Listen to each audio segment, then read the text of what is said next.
Hey guys, so I thought I would just show you some stuff in here, some things that I haven't really shown you all. First of all, before we get on to anything, I actually did change quite a lot of things in here today.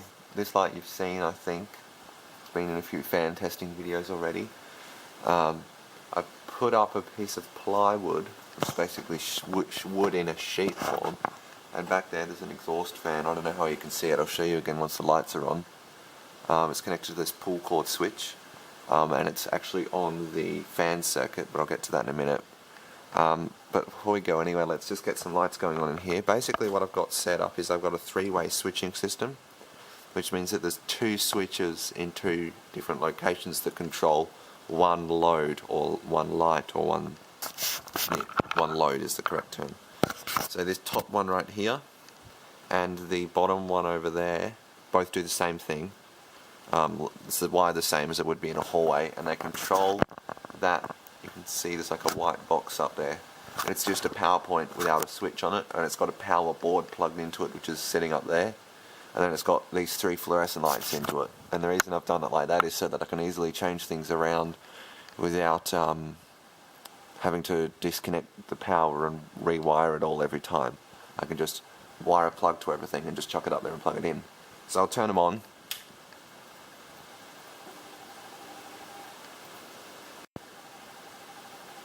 I love watching preheat fluorescent lights start up.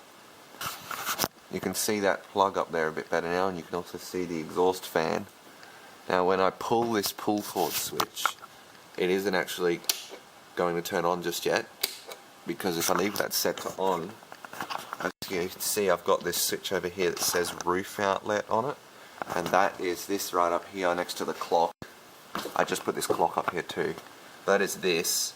And this plug goes to that switch, which goes to that fan, and then this plug goes down this piece of wood to my ceiling fan testing controls, which I'll get to these in a minute. Just take these keys off.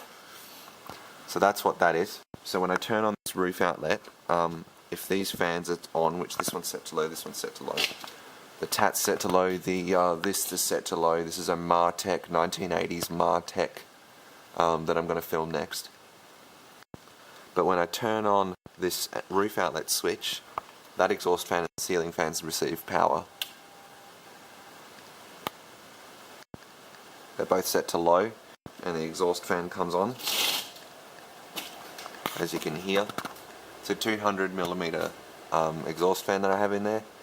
I'm eventually probably going to swap it out with this Clipsal Airflow CE200, as you can see.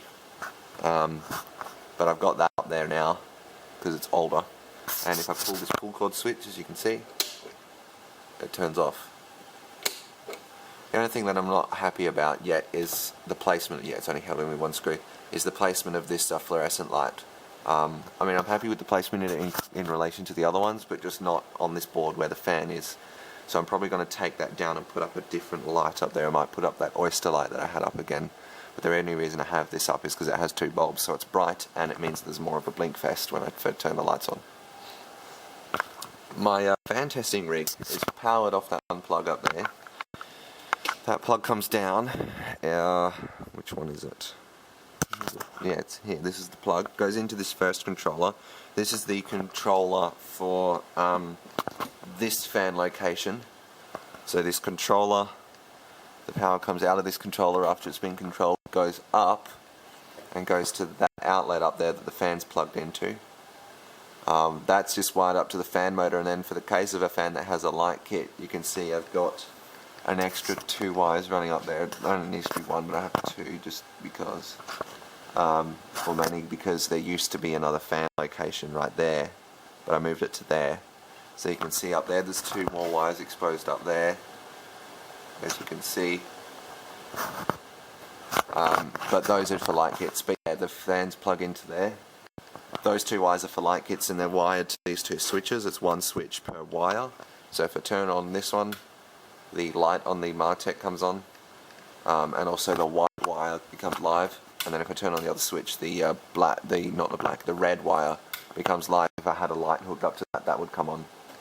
The wing tap is controlled off this controller. This light switch does nothing.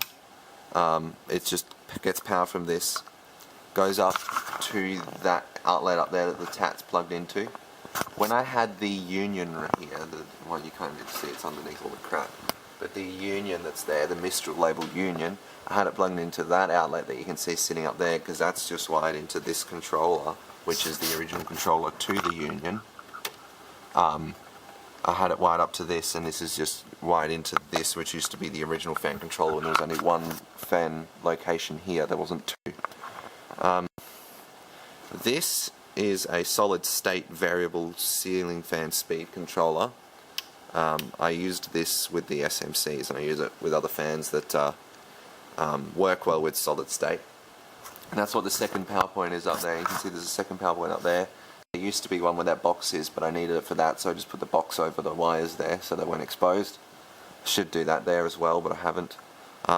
So this is currently connected to nothing, but if I was to plug the Martech into that other power point, then this would be controlling it. And there was another power point there for the other fan location. So that's the testing rig. Now for the just other bits and pieces, this is wired up to a circuit. I used to have a 30-inch fan hanging about here, as well as the other one over there. That was quite a long time ago. I'll see if I have any pictures of that. If I don't, then there won't be any. There used to be a fan up there. This was wired up to the controller for it. The controller was here for it. That's no longer a thing. I've just got a switch right on there that I need to mount here, because I'm going to just put up another PowerPoint circuit from here. But yeah, that's just wired up to nothing at the moment. There's a junction box above the plywood, but it's just wired into nothing. This PowerPoint right here, yeah, you can see here's all the wiring for that double switch. I'll go to what the other switch does down in a minute. Goes up to this PowerPoint, receives power, and then it sends power down to those switches. This is a special PowerPoint. As you can see, it's got a circular earth pin instead of the standard one, so only double insulated or special lighting cables can go into it, and that's because it's on 1.5mm cable, not 2.5mm.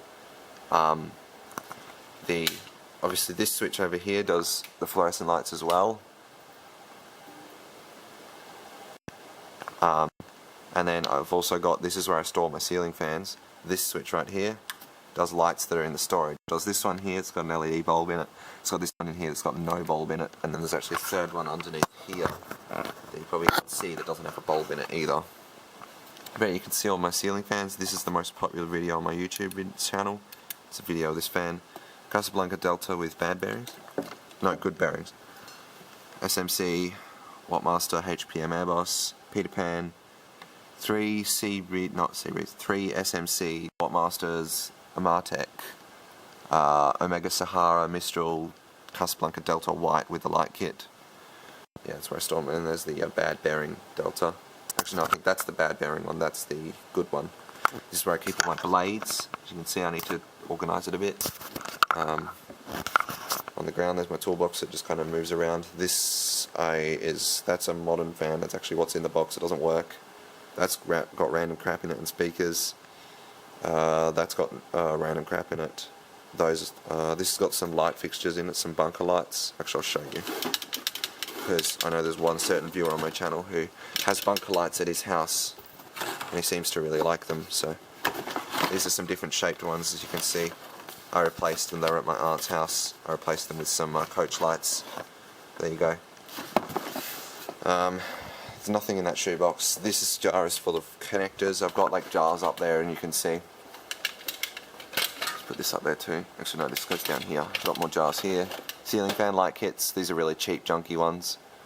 I forget what's in these boxes. This has got light bulbs in it. It's got halogen light bulbs. This has got architrave switches. That's got nothing. Single power points. That's got mounting brackets for ceiling fans in it. This has got plugs with earth pins. Forget what all of these have in them, but they do have stuff in them. There's the controller for the Peter Pan Seabreeze, as you can see right there. They're over here. This is my workbench that's full of stuff at the moment. I need to clean it. I've got a Sunbeam Toast-O-Matic toaster that I'm eventually going to fix up. Some fluorescent tubes. Clipsal Airflow CE200 that I showed you just before. I'll move this. This is full of random light switches. This is a clock that doesn't work. I'm going to get a new movement for it and put a new movement in it. That's the circular and fluorescent light that used to be up there before. Here's a random IKEA Oyster light that uses just a standard E27 screw-in bulb. Down here there's a tray with a bunch of bulbs in it that I need to save from out of there. This little Tropical Breeze desk fan. There you go. Got a downlight in here. It's a 240 volt bayonet B22 fitting. As you can see, I've got a CFL in there. It's just on this switch. 2 power points. This has got that fan. This is that fan that I don't really use. And this is just for stuff. I need to clean this place out. Here we have the machine switches. So this goes to the air compressor. I'm not going to turn them on right now. This goes to the clothes dryer, which is just, yeah, it's a clothes dryer. Air compressor labelled one goes to this. You can't see anything, but there's a power point up there, and this is the air compressor. There's actually a HPM exhaust fan in there as well that I need to make a video of. I would show you, but you can't see anything under there. This box right here goes out to the shed. I think that's all of the electrical infrastructure. Pretty much concludes this video, just about the electrical stuff inside my workshop, including all the wiring and the lights and the fans. The next thing that I'm going to be doing is filming a look inside my shed. I'll give you some sneak peeks, but I'm currently doing some changes in here. Currently making some changes in here. That light right there is new. That is going there, but it might not stay there. But yeah, I'm not sure what I'm actually doing with the place yet, but I am going to be making some changes. But here's just a quick sneak peek. So yeah, thanks for watching.